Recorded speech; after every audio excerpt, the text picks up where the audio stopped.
கர்த்தருடைய பரிசுத்த நாமத்துக்கு மகிமை உண்டாகட்டும். ஆண்டவரும் உலக மீட்பெருமாகிய இயேசு கிறிஸ்துவின் நாமத்தில் உங்களை வாழ்த்துகிறேன். வாசிக்கலாம். உபாகமம் புஸ்தகம் 33வது அதிகாரம் 29வது வசனம். இஸ்ரவேலே, நீ பாக்கியவான், கர்த்தரால் ரட்சிக்கப்பட்ட ஜனமே, உனக்கு ஒப்பானவன் யார்?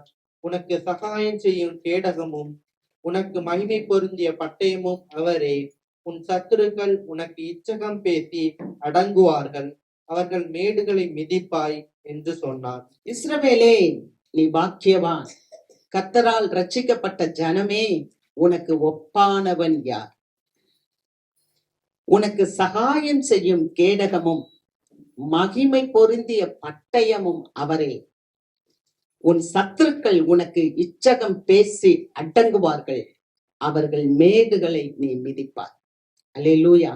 கர்த்தர் இந்த நாளில நமக்கு அந்த வார்த்தையை கொடுத்து நம்மளை பலப்படுத்துகிறார். ஆமென். இது உண்மையாகவே ஆண்டவருடைய வார்த்தை. மோசே ஜனங்களை ஆசீர்வதித்த போது, இஸ்ரவேலே நீ பாக்கியவான் என்று சொன்னார். அப்ப ஆண்டவர் யாரு? இஸ்ரவேல் யார் அப்படின்னா, ஆவிக்குரிய ரீதியில ஆண்டவருடைய பிள்ளைகள் நம்ம எல்லாரும் இஸ்ரவேலர்கள் தான். அல்லேலூயா. ஏன்னா நாம் எல்லாரும் மறுபடி பிறந்தவர்கள். ஆவிக்குரிய ரீதியில மறுபடி பிறந்த நம்ம எல்லாருமே ஆவிக்குரிய இஸ்ரவேலர்கள். அல்லேலூயா. இஸ்ரவேலே நீ பாக்கியவான், நீங்க ஆசீர்வதிக்கப்பட்டவர்கள் என்று ஆண்டவர் நமக்கு சொல்லுகிறார். உங்களுக்கு ஒப்பானவர் யார்? இந்த உலகத்துல, இந்த பூலோகத்துல மிகச்சிறந்த மக்களாக கர்த்தருடைய பிள்ளைகளை தேவன் தெரிவு செய்திருக்கிறார். உங்களுக்கு ஒப்பானவர் யாரும் இல்லை. அடுத்து சொல்றார், உனக்கு நான் கேடகமாய் இருக்கிறேன், சகாயம் செய்யும் கேடகம். ஹீ இஸ் அவர் ஹெல்பர், உதவி செய்பவர், சகாயம் செய்கிற கேடகமாய் இருக்கிறேன். ஒரு ஷீல்டு எப்படி நம்மளை மறைக்குமோ அப்படி மறைக்கிறவரா இருக்கிறாராம். மகிமை பொருந்திய பட்டயமாய் நான் உனக்கு இருக்கிறேன் அப்படின்னு சொல்றார். உன் சத்துருக்கள் உனக்கு இச்சகம் பேசி அடங்குவார்கள். உன்னை பத்தி பேசிட்டு இருக்காங்கல்ல, அவங்க எல்லாம் அடங்கி போயிடுவாங்க. அடுத்து நீ உன் சத்துருக்களின் மேடுகளை மிதிப்பாய். உன் சத்துருக்களுடைய மேடுகள், அவங்க எதெல்லாம் உயரமா தெரியுதோ அதையே நீ ஏறி மிதிக்கிற அளவுக்கு உனக்கு பலன் தருவார். உற்சாகமான வார்த்தை அல்லவா? அல்லேலூயா. இன்றைக்கு செய்தியாக ஆண்டவர் நமக்கு கொடுக்கிறது, உனக்கு சகாயம் செய்யும் கேடகமும் உனக்கு மகிமை பொருந்திய பட்டயமும் அவரை. அதுதான் இன்னைக்கு செய்தி. பட்டயம். பட்டயம் என்றால் அருவாள் பார்த்திருக்கோம், வாள் பார்த்திருக்கோம், கத்தி, இதெல்லாம் பட்டயம் அப்படின்னு சொல்லுவோம். பொதுவா பட்டயம் என்ன பண்ணும்? பட்டயம் வெட்டும், பட்டயம் குத்தும். அல்லேலூயா. அப்ப வெட்டுறதும் குத்துறதும் தான் பட்டயத்தினுடைய வேலை. ஆனா ஆண்டவர் சொல்றார், உனக்கு மகிமை பொருந்திய பட்டயம் அவரே அப்படின்றார். அப்படின்னா நமக்கு வருகிற எல்லா பட்டயங்களையும் அவரே பட்டயமா இருந்து மாற்றி போடுவார். அல்லேலூயா.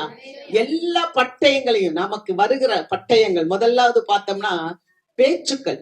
சிலர் பேசுற பேச்சு நம்மளை குத்துற மாதிரி இருக்கும். சில பேசுற வார்த்தைகள் நம்ம வாசிக்கலாம். நீதிமொழிகள் புஸ்தகம் 12வது அதிகாரம் 18வது வசனம். பட்டய குத்துக்கள் போல் பேசுகிறவர்களும் உண்டு, ஞானமுள்ளவர்களுடைய நாவோ ஔஷதம். பட்டய குத்துக்கள் போல் பேசுகிறவர்களும் உண்டு இல்லையா? வார்த்தை எப்படி பட்டயம் போல வருமா? சில மக்களுக்கு வேலை ஸ்தலத்துல வார்த்தைகள், அவங்களுக்கு மேல இருக்கிற மக்கள், அதிகாரிகள் பட்டய குத்துக்கள் போல பேசலாம்.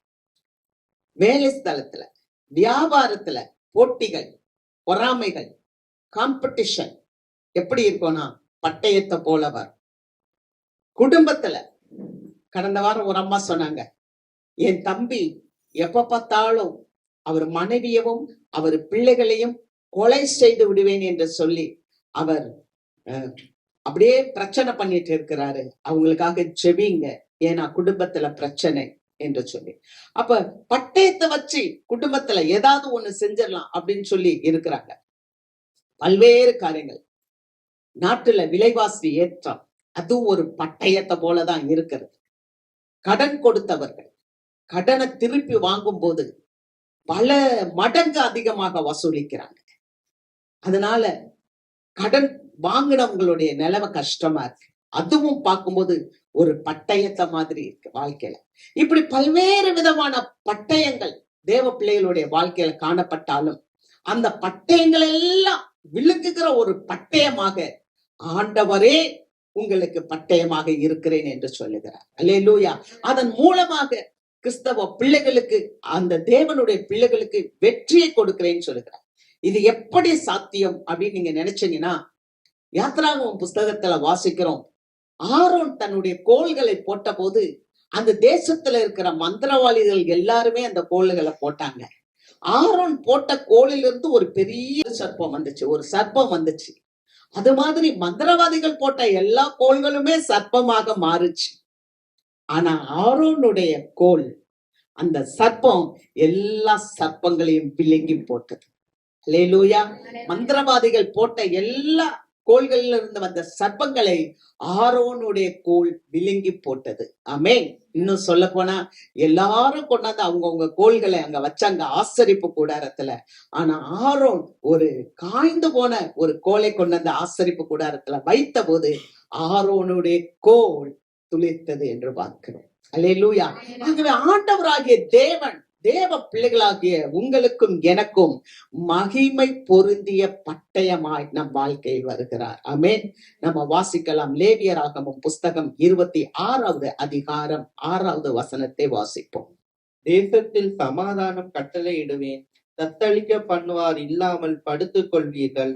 துஷ்ட மிருகங்களை தேசத்தில் இராதபடிக்கு ஒழிய பண்ணுவேன், பட்டயம் உங்கள் தேசத்தில் உலாவுவதில்லை. தேவ பிள்ளைகளுடைய வாழ்க்கையில பல போராட்டங்கள் இருந்தாலும் ஆண்டவர் இன்றைக்கு நமக்கு சொல்லுகிற ஒரு வார்த்தை என்னன்னா, நான் சமாதானத்தை கட்டளையிட்டு தத்தளிக்க பண்ணுவார் இல்லாமல் நீங்கள் படுத்துக் கொள்வீர்கள். அல்லேலூயா.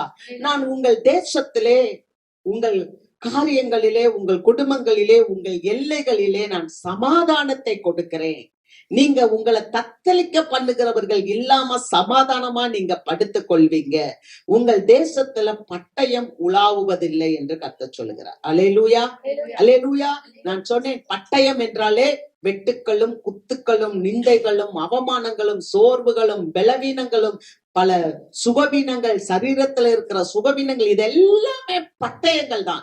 ஆனால் அப்படிப்பட்டதான பட்டயங்கள் உங்கள் தேசத்திலே உலாவுவதில்லை என்று கர்த்தர் சொல்லுகிறார். அல்லேலூயா.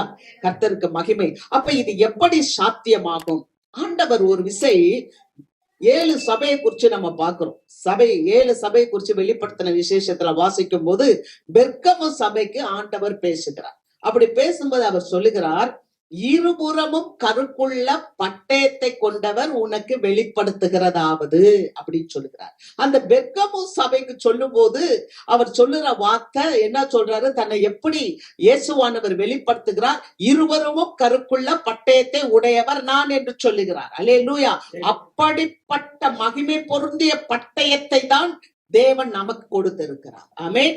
அவர் தான் நமக்கு மகிமை பொருந்திய பட்டயம். அவர் என்ன சொல்லுகிறார்? அந்த பெர்கமுல இருக்கிற அந்த அரசன், அந்த ஆளுநர் எப்படிப்பட்டவரா இருந்தார்னா, அதிகாரத்துக்கு பாத்திரர். என்ன அதிகாரம்னா, பட்டயத்தை எடுக்க அவருக்கு அதிகாரம் இருந்துச்சு. பெர்கமுல இருக்கிற ஒரு ஆளுநருக்கு பட்டயத்தை எடுக்க அதிகாரம் இருந்துச்சு. அந்த பட்டயத்தை எடுத்து அவர் என்ன பண்ணுவாருன்னா, அங்க இருக்கிற மக்களுக்கு மரண தண்டனையை கொடுக்க அதிகாரம் பெற்றிருந்தார். அல்லேலூயா. ஆகவே தான் ஆண்டவர் சொல்ல, அது எந்த இடத்துல இருந்துச்சு அப்படின்னு சொன்னா, அது ரஷ்யா பகுதியில தான் பெர்கமு பகுதி இருந்துச்சு. ஆசியா பகுதி. ஆசியாவுல பெர்கமுல இருக்குது. ஆனா அது யாருடைய ஆதிக்கத்தின் கீழே இருக்குன்னா, ரோம அரசாங்கத்தினுடைய ஆதிக்கத்துல இருக்கு.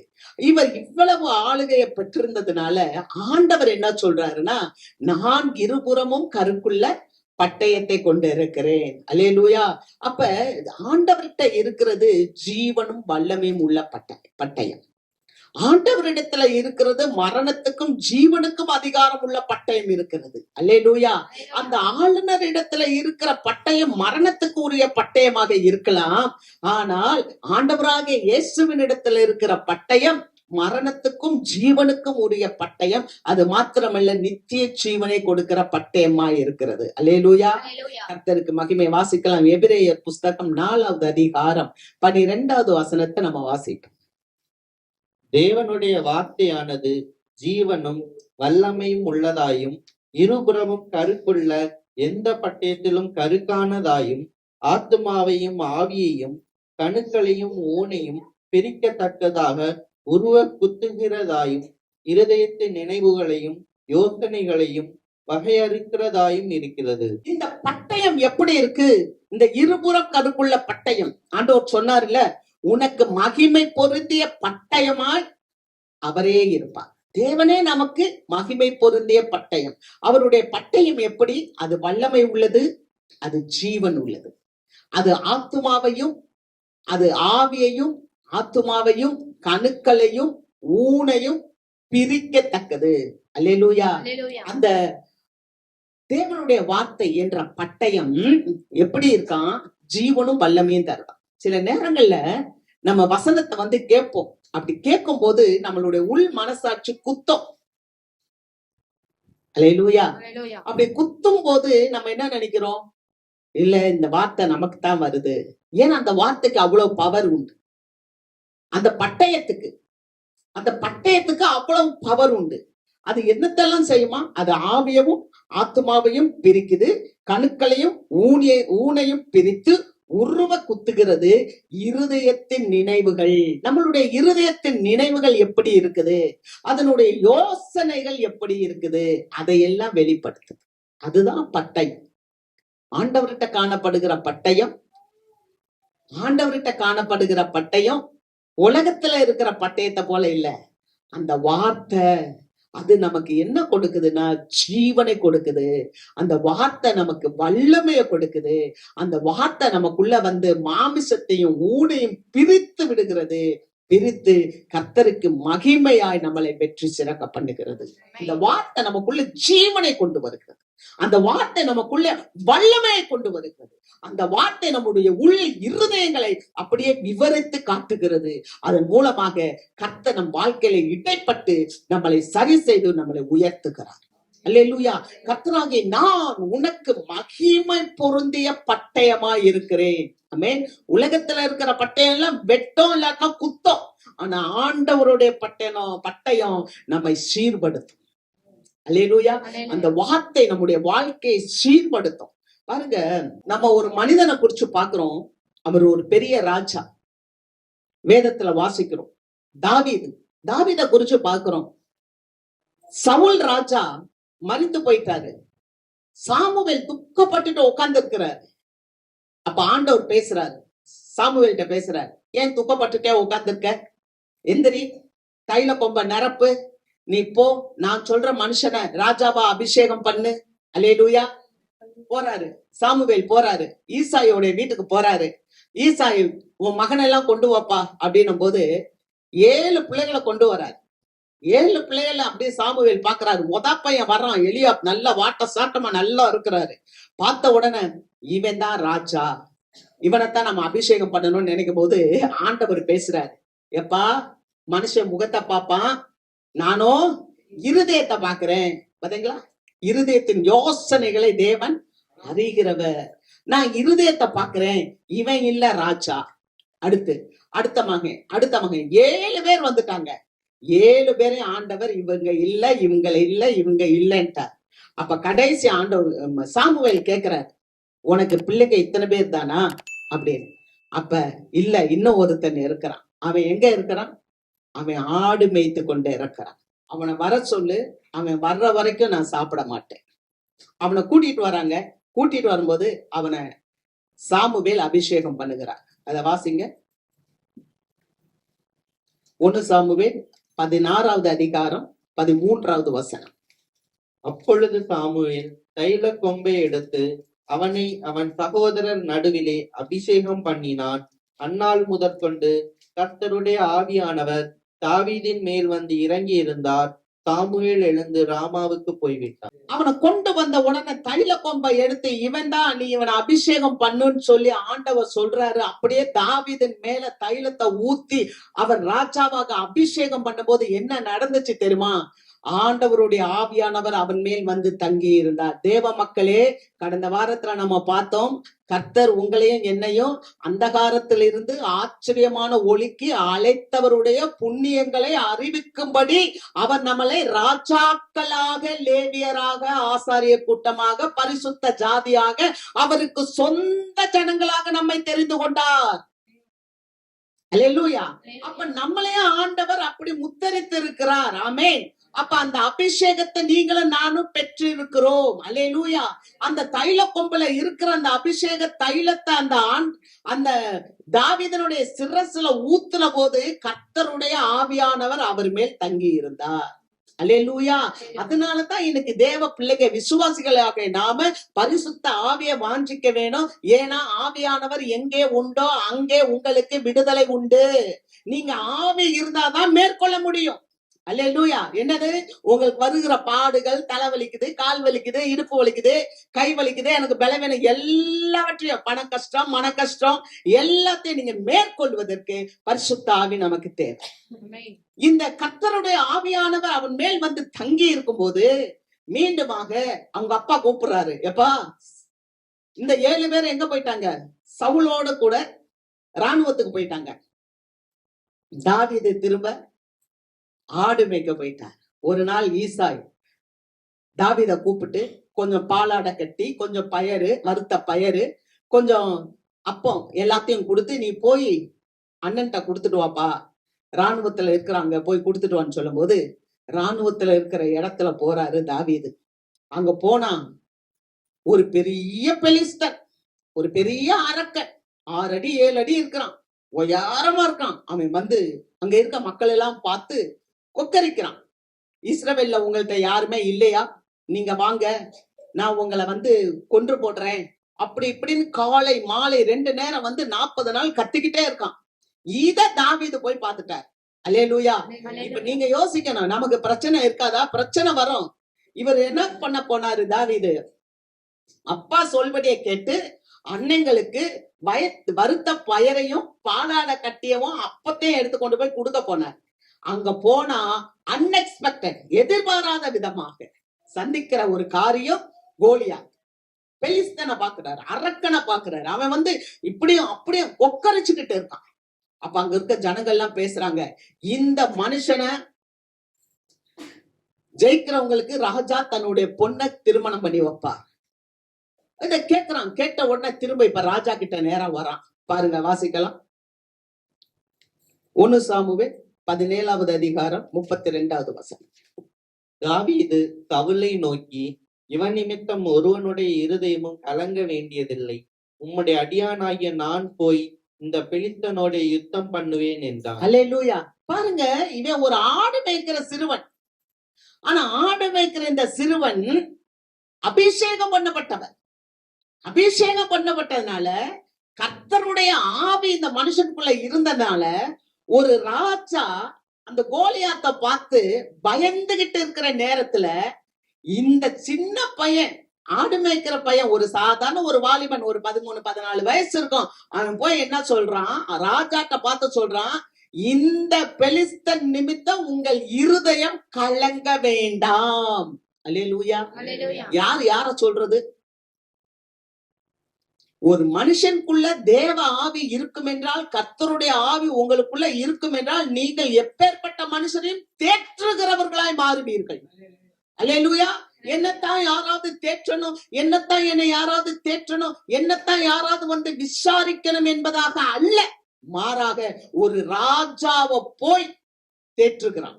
இந்த பெலிஸ்தன் நிமித்தமாக உங்களுடைய யாரோடைய இருதயமும் கலங்க வேண்டாம். அல்லேலூயா. கலங்க வேண்டாம் என்று சொல்லுகிறான். அதுக்கு அடுத்து, நான் போய் இந்த பெலிஸ்தனோட யுத்தம் பண்ணுவேன். தேவ மக்களே, நாமெல்லாம் யுத்தம் பண்ணுவதற்கு அழைக்கப்பட்டவர்கள். அல்லேலூயா. வாழ்க்கையில வர சின்ன சின்ன பிரச்சனைகளை பார்த்து பயந்து போக கூடாது. நமக்கு ஒரு யுத்தம் இருக்கு. அந்த யுத்தத்துல தேவனே நமக்கு மகிமை பொருந்திய பட்டயமாய் நம்மோடு கூட இருப்பார். அல்லேலூயா. வாழ்க்கையில எதிர்பாராத விதமாக பார்க்கிற பல காரியங்கள் இருக்கிறது. ஒரு விசுவாசிக்கு வாழ்க்கையில பல விதத்துல இருந்து வேதனைகள் வரும். ஒண்ணு, அதுவா போய் இழுத்துக் கொள்ற காரியம். ஓசியா சொல்றாரு, என் ஜனங்கள் அறிவில்லாமையால் சங்காரமாகிறார்கள். அறிவில்லாம, ஞானம் இல்லாம, விவேகம் இல்லாம சிலர் போய் நமக்கு என்ன பண்ணிக்கிறது, பிரச்சனைகளை வர வச்சுக்கிறது. ஆனா தேவ பிள்ளைகளுக்கு சில காரியங்கள் அது அன்எக்ஸ்பெக்டடா வரும். அன்எக்ஸ்பெக்டடா வரும், எதிர்பார்க்காம வரும். எதிர்பார்க்காம வருகின்ற சூழ்நிலைகள், எதிர்பார்க்காம வருகிற ஒரு காரியங்கள், அது ஒரு சரீரத்துல ஒரு சுகவீனம் சொல்லிட்டா வரும், நான் வரப்போறேன்னு சொல்லிட்டு வர்ற வியாதிகள் இருக்கு. ஒரு மனுஷன் தொடர்ந்து ஸ்மோக் பண்ணுவான்னு சொன்னா, ஒரு மனுஷன் தொடர்ந்து அவன் ட்ரிங்க்ஸ் பண்ணுவான்னு சொன்னா, ஒரு மனுஷன் தொடர்ந்து பல பாலியல் பாவத்துல இருப்பான்னு சொன்னா, இதெல்லாம் பாவத்தினால் வருகிற காரியங்கள், அது வேற. ஆனா சில காரியங்கள் அது சொல்லாம வரலாம். ஒரு சில தலைவலிகள், சில பலவீனங்கள், அதெல்லாமே அன்எக்ஸ்பெக்டட் தான். பிள்ளைகளால வர்ற காரியம், குடும்பத்துல எதிர்பார்க்காம நம்ம அனாயிண்டட் பர்சன் இல்லாம இருப்பாங்க, ஆவிக்குரியவர்களோடு இல்லாம இருக்கிற பிள்ளைங்க நம்ம கிட்ட வரும்போதும் பிரச்சனைகள் வரும்.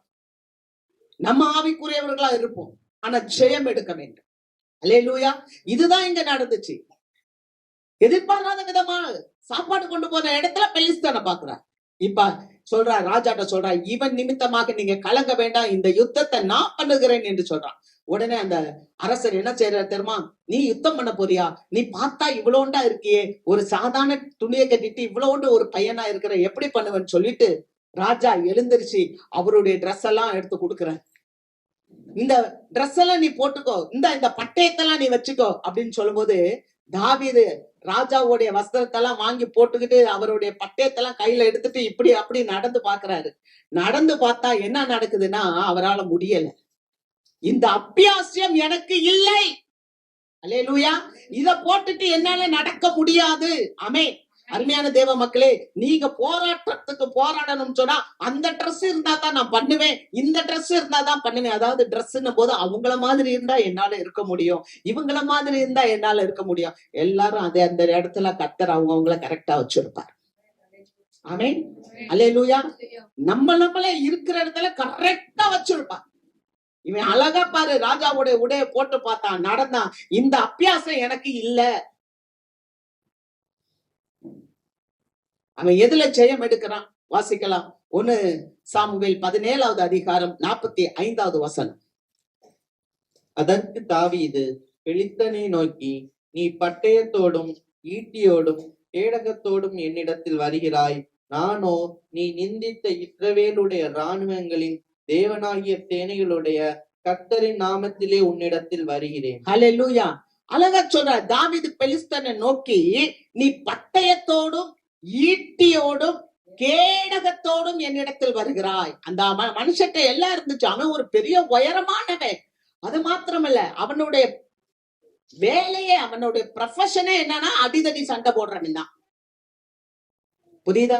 அவனுடைய வேலையே அடிதடி சண்டை போடுறவன் தான். அதனால அவங்கிட்ட பட்டயம் இருக்கு, அவங்கிட்ட கேடகம் இருக்கு, அவங்கிட்ட எல்லாமே இருக்கு. அவன் அதோட வர்றான், ஆயுதங்களை வச்சுட்டு வர்றான். ஆனா இந்த தாவீது சொல்றான், நீ நிந்தித்த இராணுவங்களின் தேவனாகிய சேனைகளுடைய கர்த்தருடைய நாமத்திலே நான் வருகிறேன். அருமையான தேவ மக்களே, இன்னைக்கு நமக்கு இருக்கிற லேக் ஆஃப் அந்த என்ன சொல்றது, அனாயிட்டிங், அந்த பயம், நமக்கு இருக்கிற பயத்துக்கு காரணம் என்ன தெரியுமா, நாம விசுவாசித்திருக்கிறவர் யாருன்னு தெரியாம இருக்கும். நான் விசுவாசித்திருக்கிறவர் யார், எனக்காக ஜீவனை கொடுத்தவர். நம்ம சொல்லுறோமே, நம்ம வீட்டுல நம்ம கணவனை பார்த்து சொல்றோம், எங்க உங்களை நான் ரொம்ப நேசிக்கிறேங்க, எங்க கணவனுக்காக நீ உயிரை கூட பார்க்கலாம், கொடுத்துருவியா? கணவன் சொல்லலாம், உன்னை எவ்வளவு நேசிக்கிறேன் தெரியுமா டார்லிங், எங்க ஒரு பிரச்சனைனா உயிரை கூட கொடுக்க முடியாது. பிள்ளைங்க அப்பா வந்து சொல்லலாம், அப்பா நான் உங்களை ரொம்ப நேசிக்கிறேன்ப்பா, வயசானா கொண்டு போய் ஆர்ஃபனேஜ்ல விட்டுறதுக்கு. அப்பா அம்மா சொல்லலாம், அம்மா அம்மா சொல்லலாம், பிள்ளைகளை நான் உன்னை ரொம்ப நேசிக்கிறேன். எங்க உன் ஜீவனை கொடு பார்க்கலாம், கொடுக்க மாட்டேன். அப்ப நமக்கு ஜீவனை கொடுத்தவர் யாருன்னா இயேசு. இந்த உலகத்துல இயேசுவை தவிர உங்களை என்னையும் அதிகமா நேசிக்க யாராலுமே கூடாது. அப்படிப்பட்ட ஒரு நேசத்தை இந்த தாவீது அறிந்திருந்தனாலதான் சொல்றாரு, நீ நிந்தித்த ராணுவங்களின் தேவனாகிய சேனைகளுடைய கர்த்தரின் நாமத்திலே, சேனைகளின் கர்த்தருடைய வல்லமையில நான் உன்கிட்ட வருகிறேன். அல்லேலூயா. நீங்க ஆண்டவருடைய பெயரை சொன்னாலே உங்க வாழ்க்கையில பிசாசுகள் நடுங்கும். ஆமென். இயேசு என்ற வார்த்தையை சொன்னாலே பிசாசுகள் நடுங்கும். கர்த்தர் விசுவாசிகளுக்கு அந்த கிருபையை கொடுத்திருக்கிறார். விசுவாச மக்களுக்கு உங்களுக்கு எனக்கும் அளவில்லாமல் அவருடைய ஆவியை கொடுத்திருக்கிறபடினால அவருடைய நாமத்தின் பேர்ல நம்ம மகிழ்ந்து களிகூற வேண்டும். ஏன்னா அவரே நமக்கு மகிமை பொருந்திய பட்டயமா இருக்கிறார். சும்மா நம்ம ஏமாத்தக்கூடாது. இந்த உலகத்துல காணப்படுகிற எல்லா நேசத்தை காட்டிலும் அவருடைய நேசம் வலிமையானது. அதனாலதான் சூலமித்தி சொல்லுகிறார், உன்னுடைய நேசத்தினால் நான் சோகமானேன், உன்னுடைய நேசத்தினால் நான் சோகமானேன் என்று சொல்லுகிறார். அல்லேலூயா. ஆண்டவருடைய நேசம். உங்க பிள்ளைங்க கூட உங்களை விட்டு விடலாம், ஆனால் கர்த்தர் உங்களை விட்டு விட மாட்டார். உங்க தாய் தகப்பன் கூட உங்களை விட்டு விடலாம், ஆனால் உங்களை விசாரிக்கிற கர்த்தர் உங்களை கைவிட மாட்டார். அல்லேலூயா, அல்லேலூயா. நான்லாம் நினைச்சேன், எங்க அம்மா இறந்து போயிட்டா நான் எப்படி வாழுவேன், எங்க அப்பா இல்லாட்டினா நான் எப்படி வாழுவேன். அப்பா அம்மா இறந்து எத்தனை 20 வருஷத்துக்கு மேல ஆகுது. கர்த்தர் என்னை நல்லா கொண்டு வந்துட்டு தான் இருக்கிறேன். அல்லேலூயா. கர்த்தர் அம்மாவை கொடுத்ததுக்காக தோத்திரம் பண்ணுங்க, நல்ல அப்பாவை கொடுத்ததுக்காக தோத்திரம் பண்ணுங்க. அதுக்காக அம்மாவையும் அப்பாவையும் வெறுக்காதீங்க. நல்ல மனைவியை கொடுத்ததுக்காக தோத்திரம் பண்ணுங்க, நல்ல கணவனை கொடுத்ததுக்காக தோத்திரம் பண்ணுங்க. அதற்காக எல்லாம் வெறுக்காதீங்க அவங்கள. அதெல்லாம் நம்ம சொல்லவில்லை. எல்லாவற்றுக்கும் மேல என் கர்த்தரை அன்பு கூறுங்க. அல்லேலூயா. இதெல்லாம் கொடுத்தவர் இயேசு, அதற்காக நன்றி என்று சொல்லுங்க. அப்ப வாழ்க்கையில வருகிற அந்த போராட்டத்துல போராடி ஜெயம் எடுக்க கர்த்தர் நமக்கு கிருபை தருவார். அல்லேலூயா. அடுத்த வசனத்தை வாசிப்போம். 46. இன்றைய தினம் கர்த்தர் உன்னை என் கையில் ஒப்பு கொடுப்பார். நான் உன்னை கொன்று உன் தலையை உன்னை விட்டு வாங்கி பெலிஸ்தருடைய பாளையத்தின் பிணங்களை இன்றைய தினம் ஆகாயத்து பறவைகளுக்கும் பூமியின் காட்டு மிருகங்களுக்கும் கொடுப்பேன். அதனால் இஸ்ரவேலில் தேவன் ஒருவர் உண்டு என்று பூலோகத்தார் எல்லாரும் அறிந்து கொள்வார்கள். அல்லேலூயா. பெலிஸ்தனை பார்த்து பேசுறார். இன்றைய தினம் கர்த்தர் உன்னை என் கையில் ஒப்பு கொடுப்பார். அல்லேலூயா. நமக்கு வருகிற போராட்டத்தை பார்த்த உடனே பயந்துடுறோம். ஆனா இந்த வாலிபன், இந்த சிறு பையன் என்ன சொன்னா, உன்னை கர்த்தர் என் கையிலே ஒப்பு கொடுப்பார். அவரு பெரிய ப்ரொஃபஷனல், மேல நிக்கிறாரு, அப்படியே ஹைட்டா நிக்கிறாரு. எல்லாம் தலைச்சீராலாம் போட்டு, வெங்கல சீரால நல்லா எல்லாம் போட்டு, ஈட்டி வாளு எல்லாம் கையில வச்சுட்டு பெருசா, டேய் நாய்களா வாங்க, நான் உங்களை பாரு என்ன பண்றேன் ஆய்வுன்ற. ஆனா நம்மாலு தாவீது என்ன சொல்ற தெரியுமா, இன்னைக்கு ஒன்ன கர்த்தர் என் கையில ஒப்பு கொடுப்பா. அல்லேலூயா. நம்ம வாழ்க்கையில ஒரு சின்ன சின்ன காரியம், ஒரு சின்ன பண கஷ்டம் வந்துருச்சு, முடிஞ்சு போச்சு. பிள்ளைகளுக்கு வாழ்க்கையில வீட்டுல சுகம் இல்ல, உடனே ஐயோ அவ்வளவுதான் முடிஞ்சு போச்சு அப்படின்னு நினைக்கிறோம். ஆனா நீங்க சொல்லணும், கர்த்தர் என்னோடு இருக்கிறார், மகிமை பொருந்திய பட்டயமா இருக்கிறார். சத்துருவே நீ சந்தோஷப்படாது, நான் வீழ்ந்தாலும் எழுந்திருப்பேன், என்னை சுற்றி இருள் இருந்தாலும் அது என்னை சுற்றி வெளிச்சமா இருக்கும். அல்லேலூயா, அல்லேலூயா. அதுதான் தேவ பிள்ளைகளுக்கு ஆண்டவர் மகிமை பொருந்திய பட்டயமா இருக்கிறார். நீ சந்தோஷப்படாதே, நான் வீழ்ந்தாலும் எழுந்திருப்பேன். சொல்றான் அழகா, உன்னை கர்த்தர் என் கையில ஒப்பு கொடுப்பார். ஏன் தெரியுமா, நான் கர்த்தரால் அபிஷேகம் பண்ணப்பட்டேன். இங்க இருக்கிற விசுவாசிகள் ஒவ்வொருத்தரும் சொல்லணும், கர்த்தருடைய ஆவியினால் இயக்கப்படுகிறவர்கள். ஆமென், ஆமென். ஆவியானவர் எங்கே உண்டோ அங்கே விடுதலை உண்டு. இவன் சொல்றான், என்ன சொல்றான் தெரியுமா, கர்த்தருடைய நாமத்துக்கு மகிமையை கொண்டு வருகிறான். தேவ பிள்ளை தன்னுடைய வாழ்க்கையில ஜெயிக்கிற ஜெயம் ஒவ்வொன்றும் நமக்குரியதல்ல, கர்த்தர் கூறியது. ஏன்னா கர்த்தர் தான் மகிமை பொருந்திய பட்டயமாக நம்மோடு இருக்கிறார். அல்லேலூயா. ஒவ்வொன்றுமே கர்த்தர் நம்ம வாழ்க்கையில வருகிற ஒவ்வொரு வெற்றியும் கர்த்தருக்குரியதா இருக்க வேண்டும். அவன் என்ன சொல்றான் தெரியுமா? நான் கர்த்தர் இன்னைக்கு உன்னை என் கையில ஒப்பு கொடுப்பாடா. உன் மாம்சத்தை ஆகாயத்து பறவைகள் சாப்பிடும். இந்த பெலிஸ்த பாளையத்துல உன் பணம் விழும். இதனால பூலோகம் எங்கும் இருக்கிற ஜனங்கள் இஸ்ரவேலிலே தேவன் உண்டு என்பதை அறிந்து கொள்வார்கள். அல்லேலூயா, அல்லேலூயா. ஏன் தெரியுமா? இஸ்ரவேலில ஒரு மகிமை பொருந்திய பட்டயமாய் தேவன் இருக்கிறார் என்பதை இஸ்ரவேல் ஜனங்கள் அறிந்து கொள்ளப்படி இன்னைக்கு இந்த வெற்றியை தேவன் எனக்கு கொடுப்பார் என்று அறிக்கை செய். அல்லேலூயா. அருமையான தேவ பிள்ளைகள், ஆண்டவர் என்ன சொல்ற தெரியுமா? நான் உன்னோடு இருந்து நான் செய்யும் காரியம் பயங்கரமா இருக்கும். அல்லேலூயா. கர்த்தர் நம்மோடு இருந்து அவர் செய்யற காரியம் பயங்கரமா இருக்கும். நீங்க விசுவாசிக்கணும். விசுவாசிக்கலைன்னா ஆவி இல்லைன்னு அர்த்தம். ஆவி இருந்தா தானே உயிர் இருக்கும். உயிர் இருந்தா தானே விசுவாசிக்க முடியும். அல்லேலூயா. அப்ப நம்ம ஆவியை இன்னைக்கு கேட்கணும் ஆண்டவர்கிட்ட. ஆமென். அடுத்த வசனம் வாசி. 1 சாமுவேல். கர்த்தர் பட்டயத்தினாலும் ஈட்டியினாலும் ரட்சிக்கிறவர் அல்ல என்று இந்த ஜனக்கூட்டம் எல்லாம் அறிந்து கொள்ளும். யுத்தம் கர்த்தருடையது, அவர் உங்களை எங்கள் கையில் ஒப்பு கொடுப்பார் என்றார். அல்லேலூயா. அடுத்தவர் சொல்றாரு, கர்த்தர் பட்டயத்தினாலும் ஈட்டியினாலும் ரட்சிக்கிறவர் அல்ல. அவர் சொல்றாரு, இந்த ஜனக்கூட்டம் எல்லாம் அறிந்து கொள்ளும்படி யுத்தம் கர்த்தருடையது. அல்லேலூயா.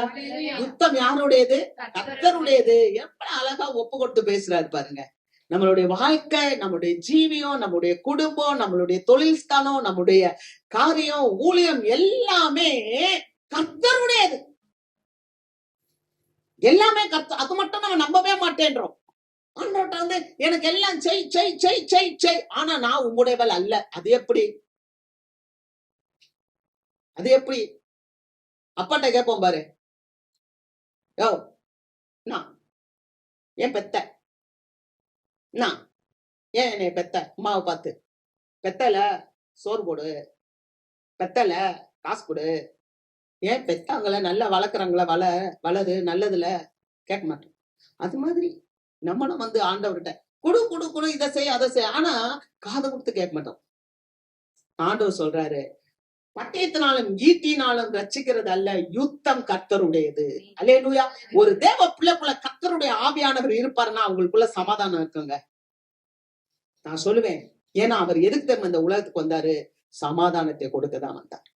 அவர் எதுக்கு தெரியுமா இந்த உலகத்துக்கு வந்தாரு?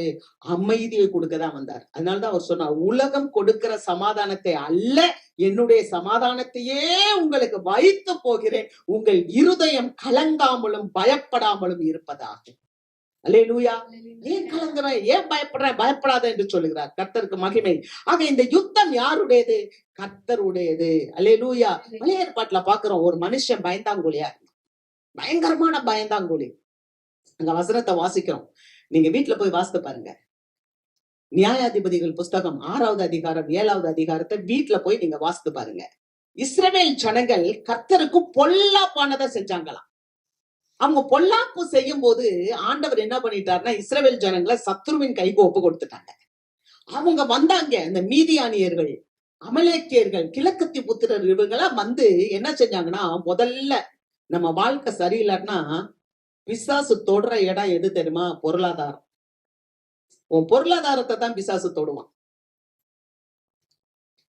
2வது சரீரத்தை தொடுவான். முதல் தொடுறது பொருளாதாரம். அப்பவுமே நம்ம பாத்துக்கணும், ஆகா நம்ம பொல்லாப்பானதை செய்யறோம், சரியில்லாம இருக்கணும். இவன் இங்க சரியில்லாம இருக்கான். வசனத்தை பாருங்க, அவங்க பட்டிங்க. இஸ்ரவேல் ஜனங்கள் கர்த்தருக்கும் பொல்லாப்பானதை செய்ததுனால மீதியானியர் கைக்கு கொடுத்து விட்டாங்களா. அவங்க வச்சிருக்கிற எல்லா அந்த விளைச்சல்களை எல்லாத்தையும் வந்து எடுத்துட்டு போயிட்டாங்க. இப்ப கிதியோன் ஒரு மனுஷன் இருக்கான், அவன் பயங்கரமான பயந்தாங்குழி. அவன் தன்னுடைய கோதுமைய அதை எடுத்து வைக்கிறான், பாதுகாக்கிறான். இவங்க வந்து எடுத்துட்டு போயிடக்கூடாது, மீதியானியர்கள் எடுத்துட்டு போயிடக்கூடாதுன்னு சொல்லி கோதுமைய பாதுகாக்கிறான். அப்படி பாதுகாக்கும் போது கர்த்தருடைய தூதன் ஒருத்தன் வந்து உட்கார்றாரு. உட்கார்ந்துட்டு சொல்றாரு, பராக்கிரமசாலியேன்றாரு. உடனே கிதியோன் பாக்குறாரு, நானே பயந்து போயிருக்கேன், என்னை பராக்கிரமசாலின்றாரு. பராக்கிரமசாலியே பயப்படாத, நான் உன்னோடு இருக்கிறேன்றார். உடனே கிதியோன் சொல்றாரு, என் கூட இருந்தா எங்க நாட்டுல ஏங்க இப்படி நடக்குது, ஏன் எல்லாத்தையும் எடுத்துட்டு போறாங்க அப்படின்னும் போது ஆண்டவர் சொல்றாரு, அந்த தேவதூதன் சொல்லுது, இந்த நாட்டையே நீதான் காப்பாத்த போற. அல்லேலூயா. இந்த நாட்டையே நீதான் காப்பாத்த போற. இங்க வந்திருக்க எல்லா எதிரிகளையும் ஒரு மனிதனை முறியடிக்கிறது போல நீ முறியடிக்க போறப்பா அப்படின்னும் போது அப்படியே கிதியோன் உட்கார்ந்து கேட்கிறாரு. அப்புறம் கிதியோன்ட்ட என்ன ஆகுது, நீங்க இதை வீட்டுல போய் வாசித்து பாருங்க. 32,000 படையை கொண்டு வர, அந்த 32,000 படைகள்ல 31,700 பேரை வெளியே எடுத்துடுறார். 31,700 பேரை வெளியே போ சொல்லிட்டு 300 பேரை கையில வச்சுக்கிறார். 300 பேரை கையில வச்சுக்கிறார். இப்ப நீ போய் யுத்தத்துக்கு போ. அந்த மனுஷன் என்ன எடுத்துட்டு போனார் தெரியுமா? கையில ஒரு மண்பானை, அந்த மண்பானை ஒண்ணு, ஒரு தீவெட்டி ஒண்ணு, ஒரு எக்காலம், இது 3 தான் எடுத்திருக்காங்க. இந்த 300 பேர் கையில இருக்கு. மண் சட்டிய உடைக்கிறாங்க. மண் சட்டிய உடைக்கிறாங்க. மண் சட்டின்னும் போது நம்மளுடைய சரீரம் மண்ணுல செய்யப்பட்டது. ஆண்டவர் மண்ணை எடுத்து பிசைஞ்சு அதுல ஆதாம உண்டு பண்ணினார். அல்லேலூயா. அப்ப நம்மளை மண்ணென்று நினைவு கூறுகிறார். நம்மளை மண்ணென்று நினைவு கூறுகிறார். அப்ப நம்ம இந்த மண்ணானது உடைக்கப்பட வேண்டும். அல்லேலூயா. நமக்கு உடைக்கும் போதுதான், மண்ணு உடைச்சாதான் வாழ்வு. வாசிக்கலாம். மார்க்கு 14வது அதிகாரம் 3வது வசனம். அவர் பெத்தானியாவில் குஷ்டரோகியாய் இருந்த சீமோன் வீட்டிலே போஜன பந்தி இருக்கையில் ஒரு ஸ்திரீ விலையேற பெற்ற நலதம் என்னும் உத்தம தைலம் உள்ள வெள்ளைக்கல் பரணியை கொண்டு வந்து அதை உடைத்து அந்த தைலத்தை அவர் சிரத்தின் மேல் ஊற்றினாள். பாத்தீங்களா? ஒரு ஸ்திரீ விலையேறப்பட்ட நலத தைலம். நம்மளுடைய சரீரம் விலையேறப்பட்டது. அல்லேலூயா. நம்ம நினைக்கிறோம் நமக்கு ஒண்ணுமே இல்லை அப்படின்னு. எங்க போங்க, ஒரு கிட்னி கேளுங்க, ரேட் என்னன்னு கேளுங்க. உள்ள இருக்கிற ஒவ்வொரு பார்ட்ஸோடைய விலை என்னன்னு கேளுங்க. விலையேறப்பட்டவர்கள் நாங்க. அல்லேலூயா. இதெல்லாம் கிடைக்காது. அவ்வளவு விலையேறப்பட்டவங்க. ஆனா அந்த ஸ்திரீ என்ன பண்ணா, அந்த விலையேறப்பட்ட நலத தைலத்தை உடைத்தா.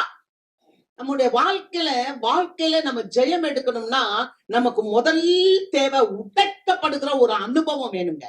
நீங்க வாசிங்க ஏசாயா புஸ்தகம் 58வது அதிகாரம் 6வது வசனம். ஏசாயா 58:6. அக்கிரமத்தின் கட்டுகளை அவிழ்க்கிறதும் நுகத்தடியின் பிணையல்களை நெகிழ்க்கிறதும் நெருக்கப்பட்டிருக்கிறவர்களை விடுதலை ஆக்கி விடுகிறதும் சகல நுகத்தடிகளையும் உடைத்து போடுகிறது. நல்லா கவனிங்க. இப்பதான் சொல்றாரு, சகல நுகத்தடிகளையும் உடைத்து போடு. நீ உடைத்து போட்டா உன் சுகவாழ்வு சீக்கிரத்தில் துளிர்க்கும். அடுத்த வசனம் அப்படி வரும். எப்ப நம்மளுடைய சுகவாழ்வு வரும் தெரியுமா? எப்ப நம்ம வாழ்க்கையில வெற்றி எடுப்போம் தெரியுமா? முதல்ல நம்மளுடைய மண் பானைய உடைக்கணும். சகல நுகத்தடிய உடைக்கணும். நுகத்தடினா என்ன தெரியுமா? நுகம். மாட்டுக்கு பூட்டுவாங்க நுகம். அந்த நுகத்தை பூட்டினதான் அது பாரம் அப்படியே ஏத்திட்டு போகும். நுகம். அந்த மாடு 2 மாடை வச்சுக்கிட்டு அதுக்கு 2க்கும் இடையில என்ன பண்ணுவாங்க? அந்த நுகம் பூட்டுவாங்க. அந்த நுகத்தை உடைச்சாதான் அந்த மாடு சுதந்திரமாகும். உங்களை எது அழுத்திக்கிட்டு இருக்கோ உங்க வாழ்க்கையில, எது ஒன்ன போட்டு அழுத்திக்கிட்டு இருக்கோ நுகம், அந்த நுகத்தை முதல்ல உடைக்கணும். அதுதான் அவன் பானையை உடைச்சான். தேவ பிள்ளை வாழ்க்கையில வெற்றி எடுக்கணும்னா ஒன்னு போட்டு உடைக்குதுல, ஒன்னு போட்டு உன்னை தடுத்துக்கிட்டே இருக்கல, ஒரு நுகம் உன்னை அடிமைப்படுத்தி கொண்டு இருக்கல, அந்த நுகத்தை உடைக்கணும். சகல நுகத்தடிகளையும் உடைத்து நீ வெளியே வரும்போது உன் வாழ்க்கை சுகவாழ்வு வரும். எதுக்கு அடிமைப்பட்டு இருக்கீங்க? பிசாசுக்கா? சுயத்துக்கா? எதுக்கு? அதெல்லாம் கேர் பண்ண. ஏன் ஜீவிய ஆண்டவருடைய கையில இருக்கு. அல்லேலூயா. உடைச்சு ஊத்துனா பாரு நலத தைலத்தை, வாசனை வீச ஆரம்பிச்சிச்சு. பானைய போட்டு உடைச்சான். உடைச்சது மட்டும் இல்ல, இடது கையில அவன் என்ன வச்சிருக்கிறான்னா தீவெட்டிய வச்சிருக்கான். அந்த தீவெட்டி என்ன அடையாளம்னு சொன்னா, சங்கீதம் 119, 105 அவருடைய வசனம் காலுக்கு தீபமும் பாதைக்கு வெளிச்சமுமா இருக்கிறது. அப்ப தீவெட்டி வெளிச்சம். வசனம். அல்லேலூயா. நம்மளுடைய கைகள்ல எப்போதும் வசனம் என்ற தீவட்டி இருக்கணும். அல்லேலூயா. அது நமக்கு வெளிச்சம் கொடுக்கும். முதல்ல உடைக்கணும் நுகத்தடிய, அடிமைத்தனத்தை உடைக்கணும். எதுல நான் அடிமைப்பட்டு கிடக்கேன், இது வேணுமா அது வேணும், எது இதெல்லாத்தையும் வச்சுட்டு இயேசு வேணும், இயேசு வேணும். இயேசு இருந்தா போதும், எல்லாம் நடக்கும். இயேசு வந்த வீட்டுல சமாதானம், இயேசு வந்த வீட்டுல சந்தோஷம், இயேசு வந்த வீட்டுல மரித்தவர்கள் எழுந்திருச்சாங்க, இயேசு வந்த வீட்டுல ரட்சிப்பு கிடைச்சது. என் வீட்டுல இயேசு இருக்காரா? என் உள்ளத்துல இயேசு இருக்காரா? நான் உடைக்கப்பட்ட வாழ்க்கை இருக்கா எனக்கு? அல்லேலூயா, அல்லேலூயா. இரண்டாவது தீவட்டி கையில, என் கையில தீவட்டி இருக்கா? ஏசாயா புஸ்தகம் 62:1. சியோனின் நிமித்தமும் எருசலேமின் நிமித்தமும் நான் மௌனமாய் இராமலும் அதன் நீதி பிரகாசத்தை போலவும் அதன் ரட்சிப்பு எரிகிற தீவட்டியை போலவும் வெளிப்படும் மட்டும் அமராமலும் இருப்பேன். அல்லேலூயா. தீவட்டி என்ன தெரியுமா? அதன் ரட்சிப்பு எரிகிற தீவட்டியை போல இருக்கிறது. அல்லேலூயா. ரட்சிக்கப்பட்டிருக்க நமக்கு, நம்ம ரட்சிக்கப்படணும். ரட்சிக்கப்பட்டாதான் வசனத்தை எப்போதும் வச்சிருப்போம். சொல்லுங்களேன், என்னை பாருங்க. ரட்சிக்கப்பட்டாதான் வசனம் கையில இருக்கும். ரட்சிக்கப்பட்டாதான் தீவட்டி கையில இருக்கும். ரட்சிக்கப்படலைன்னு வச்சுக்கோ, மாம்சம் நம்மளையே பார்க்காது. அடுத்த வீடு, அடுத்த விசுவாசி, அடுத்த அவங்க அப்படி இருக்காங்க, அவங்களுக்கு நல்ல இது நடக்குது, அந்த வீட்டுல அவங்க நல்லா இருக்காங்க, அவங்க எல்லார் வீட்லயும் வாசப்படி, அது தெரியாது இதுக்கு. ஆனா உனக்கு ரட்சிப்பு வந்துருச்சுன்னா கையில தீவட்டி வந்துடும். அல்லேலூயா. தீவட்டி இருக்கணும். 10 ஸ்திரீகள், அதுல 5 பேர் ஆயத்தமா இல்ல. ஏன்னா அவங்க தீவட்டி எரியல. எரியறதுக்கு என்ன வேணும்? என்ன வேணும்? அல்லேலூயா. தீவட்டி எரியணும்னா என்ன வேணும்? பரிசுத்த ஆவி இருக்கணும், நல்ல எண்ணம் இருக்கணும். அப்பதான் நம்ம தீவட்டி எரியும். இல்லாட்டினா எவ்வளவு வசனம் பேசினாலும் முடியாது. வசனம் தெரியும், வேதமே கரைச்சு குடிச்சிருக்கலாம், வேதம் பூரா எனக்கு தான் தெரியும்னு சொல்லலாம். ஆனா உங்ககிட்ட தீவட்டி வேணும். அந்த தீவட்டியில எரியறதுக்கு ஆவி வேணும், என்ன வேணும்? அல்லேலூயா. 5 ஸ்திரீகள்கிட்ட என்ன இல்ல, ஆயத்தம் இல்லாம இருந்தாங்க. ஆயத்தமா இருக்கணும். பாருங்க, யோவான் ஸ்நானனை குறிச்சு பார்க்கும்போது அவன் பற்றி எரிகிற விளக்காய் இருந்தான். யோவான் ஸ்நானன் எப்படி இருந்தாராம்? பற்றி எரிகிற விளக்காய் இருந்தாராம். காரணம் என்ன தெரியுமா? அவர் வளர்ந்து ஆவியிலே பலன் கொண்டார். வசனம் இருக்கு, லூக்கா 1:80 சொல்லுது, யோவான் ஸ்நானன் வளர்ந்து ஆவியில பலன் கொண்டு. அப்ப நம்ம ஆவியில பலன் கொள்ளணும்னா, நம்மளுடைய தீவட்டி எரியணும்னா, நம்ம தீவட்டிக்கு என்ன வேணும்? பரிசுத்த ஆவி என்ற எண்ணெய் வேண்டும். அல்லேலூயா. அததான் கிதியோன் கையில வச்சிருந்தான். பயந்த மனுஷன், பயந்தவன். மீதியானியர்களுக்கு பயந்து கோதுமையெல்லாம் எடுத்து ஓரமா ஒளிச்சு வச்சுக்கிட்டு இருக்கிற அந்த மனுஷன் இப்ப ஆண்டவர் சொன்னா, நீதான் யுத்தத்துக்கு போற.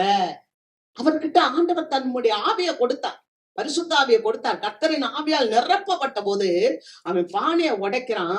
கையில ஒரு தீவட்டியை எடுத்துக்கிட்டு அவன் போறான். அந்த தீவட்டி தான் ரட்சிப்பு. தீவட்டி எல்லாத்துட்டையும் இருக்கும்.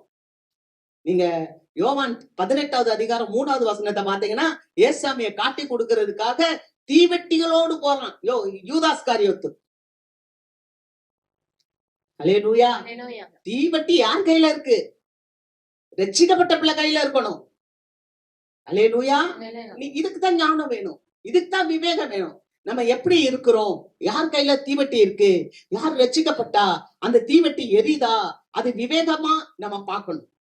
பரிசுத்த ஆவி இருக்குதா? என்ன இருக்குதா? அல்லேலூயா. விழித்து இருக்கிறோமா? அந்த தீவட்டி அவன் இடது கையில வச்சிருக்கான், வலது கையில எக்காலத்தை வச்சிருக்கான். அந்த எக்காலத்தை ஊதுகிறார். வாசிக்கலாம், சங்கீதம் 47, சங்கீதம் 47:5. தேவன் ஆர்ப்பரிப்போடும் கர்த்தர் எக்கால சத்தத்தோடும் உயர எழுந்தருளினார். அல்லேலூயா. தேவன் ஆர்ப்பரிப்போடும் கர்த்தர் எக்கால சத்தத்தோடும் உயர எழுந்தருளினார். 150வது சங்கீதம் 3வது வசனத்தை சொல்லுது, எக்கால சத்தத்தோடு கர்த்தரை துதியுங்கள். அப்ப அவர் கையில என்ன இருந்துச்சுன்னா, ஒரு கையில தீவட்டி இருந்துச்சு, இன்னொரு கையில எக்காலம் இருந்துச்சு. எக்காலத்தை அவர் ஊதும் போது ஆண்டவர் அங்கே செயல்படுகிறார். அல்லேலூயா. தேவ பிள்ளைங்களுடைய வாழ்க்கையில வசனம் இருக்கணும். தேவ பிள்ளைகளுடைய வாழ்க்கையில துதி இருக்க வேண்டும். அல்லேலூயா. எப்போதும் கர்த்தரை துதிக்கணும். எல்லாத்துக்காக கர்த்தரை ஸ்தோத்திரம் பண்ணணும். அல்லேலூயா. கர்த்தர் உங்களை நிச்சயமா மகிமைப்படுத்துவார். ஏன்னா உங்களுக்கு மகிமை பொருந்திய பட்டயம் அவரே. அல்லேலூயா. தேவன் நமக்கு மகிமை பொருந்திய பட்டயமா இருக்கிறதுனால நிச்சயமா தேவன் உங்களிலே மகிமைப்படுவார். நீங்க விசுவாசிக்கணும். உங்களுடைய விசுவாசத்தை குறிச்சுதான். 5000 நெல்லு வச்சா 3 மாசம், பொன்னி நெல்லு வச்சா 6 மாசம், ஒரு ஒரு எலுமிச்சம்பழ மரம் வச்சா அது 1 வருஷத்துல கனி கொடுக்க ஆரம்பிச்சிடும். ஒரு பனைமரம் வச்சா 100 வருஷம். அல்லேலூயா. உங்க விசுவாசம், உன் விசுவாசம் தான் உங்களை ரட்சிக்கும். எக்காலத்தை எடுத்து ஊதுப்பா. ஒரு கையில தீவட்டி, ஒரு கையில எக்காலத்தை வச்சு ஊதுறாரு கிதியோன். அப்படி சொல்லும் போது சொல்றாரு, கர்த்தரின் பட்டயம் கிதியோனின் பட்டயம், கர்த்தரின் பட்டயம் கிதியோனின் பட்டயம். 300 பேர் தான் சொல்லுங்கப்பா. எல்லாரும் சொன்னாங்க கர்த்தரின் பட்டயம் கிதியோனின் பட்டயம். கிதியோன்ட்ட என்ன பட்டயம் இருந்துச்சு? தீவட்டி இருந்துச்சு, எக்காலம் இருந்துச்சு, அவ்வளவுதான். அவ்வளவு ஜனங்களை எத்தனை பேர் எதிர்த்து வந்தாங்களோ அவ்வளவு பேர் முறியடித்து ஓடினார்கள். கிதியோன் வெற்றி பெற்றான். அல்லேலூயா. அருமையான தேவ பிள்ளைகள், நம்ம கையில ஒரு எக்காலம் இருக்கு. துதி. நம்ம துதிக்கணும், ஆண்டவரை ஸ்தோத்தரிக்கணும். பாருங்க, அன்னைக்கு யோசுவா ஜனங்களை வழி நடத்திட்டு வரும்போது ஒரு பெரிய எரிகோ கோட்டை, அந்த அல்லங்கம் இடிந்து விழணும். என்ன செஞ்சாங்க? எக்காலத்தை எடுத்து ஊதுனாங்க, ஆர்ப்பரித்தார்கள். எல்லாரும் துதித்து ஆர்ப்பரிக்கும் போது, எக்காலங்களை ஊதும் போது அப்படியே எரிகோ கோட்டைகள் இடிந்து விழுந்துச்சு. அல்லங்க இடிந்து விழுந்துச்சு. எல்லாம் நேரா ஓடி ஓடி போய் தேசத்தை சுதந்தரித்தார்கள். நீங்களும் நானும் தேசத்தை சுதந்தரிக்க வேண்டும்னா கர்த்தரே நமக்கு மகிமை பொருந்திய பட்டயமாய் இருக்கிறார். அவருடைய தீவட்டியாகிய ரட்சிப்பின் வசனத்தையும் அவருடைய துதியாகிய எக்காலத்தையும் நாம் ஊதி ஜெயம் எடுக்க வேண்டும். அல்லேலூயா. அதுதானே நமக்கு ஆண்டவர் கொடுத்த மகிமையின் பட்டயம். ஏன் விசுவாசிய வாழ்க்கையில தோல்வி?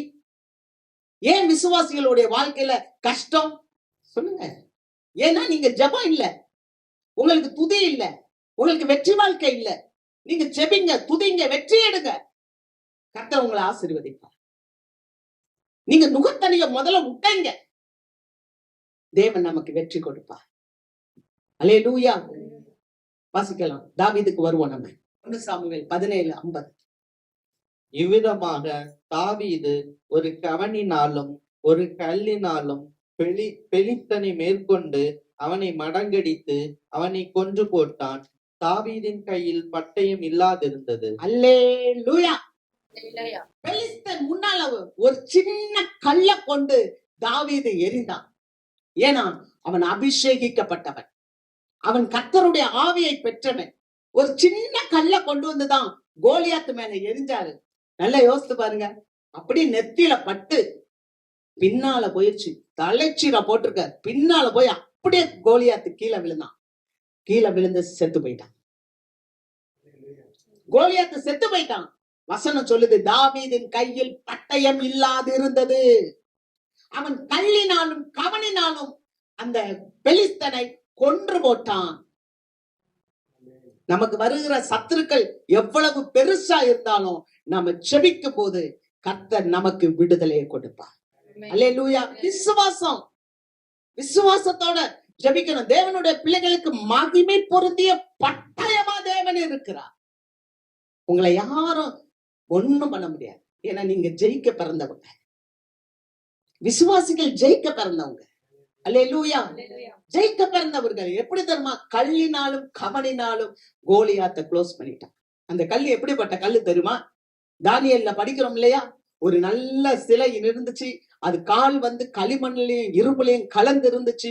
ஒரு சின்ன கல் உருண்டு ஓடி அந்த பாதத்தை பட்ட உடனே அது அப்படியே விழுந்தது. அந்த கல்லுதான் தேவனுடைய கல். அதுதான் இயேசுவாகிய கல். அல்லேலூயா. அதுதான் உலகத்தை பரம்பி நிக்கிற பெரிய கல். அந்த கல் தான் ஜீவக்கல். அந்த ஜீவக்கல்ல நம்ம வச்சிருக்கிறோம். வசனத்தை வாசிக்கலாம். 1 பேதுரு 2வது அதிகாரம் 4, 5, 6 வசனம். மனுஷரால் தள்ளப்பட்டதாயினும் தேவனால் தெரிந்து கொள்ளப்பட்டதும் விலையேற பெற்றதுமாய் இருக்கிற ஜீவனுள்ள கல்லாகிய அவரிடத்தில் சேர்ந்தவர்களாகிய நீங்களும். நல்ல பாருங்க, மனுஷனால் தள்ளப்பட்டது. இயேசு கிறிஸ்துவ மனுஷர்கள் ஏற்றுக்கொள்ளல, யூதர்கள் ஏற்றுக்கொள்ளல. அவர் தமக்கு சொந்தமானதிலே வந்தார், அவர்களோ அவரை ஏற்றுக்கொள்ளவில்லை. ஆனா மனுஷனால் தள்ளப்பட்டானாலும் தேவனால் தெரிந்து கொள்ளப்பட்டது. பிதா தெரிந்து கொண்டார், தன்னுடைய குமாரனை தெரிந்து கொண்டுதான் அனுப்பினார். அல்லேலூயா.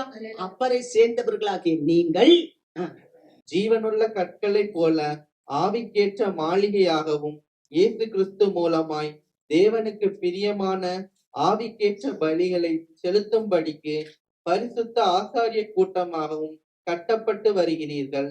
அந்தபடியே இதோ தெரிந்து கொள்ளப்பட்டதும் விலையேற பெற்றதுமாய் இருக்கிற மூளைக்கல்லை சீயோனில் வைக்கிறேன், அதன் மேல் விசுவாசமாய் இருக்கிறவன் வெட்கப்பட்டு படுவதில்லை என்று வேதத்திலே சொல்லி இருக்கிறது. அல்லேலூயா. இதோ நான் அந்த கல்லை சீயோனிலே வைக்கிறேன், அந்த கல்லை விசுவாசிக்கிறவன் வெட்கப்பட மாட்டான். அல்லேலூயா, அல்லேலூயா. அருமையான தேவ மக்களே, கர்த்தரே உங்களுக்கும் எனக்கும் மகிமை பொருந்திய பட்டயமாய் இருக்கிறார். அவர் உங்களுக்காக எனக்காக யுத்தம் செய்வார். நம்முடைய வாழ்க்கையில வருகின்ற எல்லா போராட்டங்களிலும், எல்லா தேவைகளிலும், அது பண கஷ்டமா இருக்கலாம், மன கஷ்டமா இருக்கலாம், வியாதியாக இருக்கலாம், தேவைகளாக இருக்கலாம், குடும்பத்தை குறிச்ச காரியமாக இருக்கலாம், எந்த ஒரு காரியமா இருந்தாலும் சரி, நீங்க வாழ்க்கையில ஜெயம் எடுக்கணும்னா விசுவாசிக்கிறவன் பதறான். ஏன்னா அவர்தான் நமக்கு மகிமை பொருந்திய பட்டயமா இருக்கிறாரு. அவர் உங்களுக்கு எல்லாத்தையும் செய்வார். நீங்க அந்த கல்லின் மேல் விசுவாசமா இருக்கணும். அல்லேலூயா. எப்படி கிதியோன் ஒரு தீவெட்டியை கொண்டு, ஒரு எக்காலத்தை கொண்டு அவர் ஜெயம் எடுத்தார். கர்த்தரின் பட்டயம் கிதியோனின் பட்டயம். அல்லேலூயா. அதே மாதிரி ஒரு சின்ன கல்லினாலும் கவனினாலும் ஒரு கோலியாத்தை ஜெயம் எடுத்தான். அவன் கையிலே பட்டயம் இல்லை. அல்லேலூயா. உங்களுக்கும் எனக்கும் ஆண்டவர் அந்த ஜீவனை வைத்திருக்கிறார். அல்லேலூயா, அல்லேலூயா. கர்த்தருக்கு மகிமை நிறைய இருக்கு, ஆனா சொல்றதுக்கு நேரம் இல்ல. இதுல நம்ம பலப்படுவோம், ஸ்திரப்படுவோம், சீர்படுவோம். கர்த்தர் உங்களை ஆசீர்வதித்து மென்மேலும் உங்களை பெருகச் செய்வார். ஆமென். நாம் எழுந்திருப்போம் அப்படியே.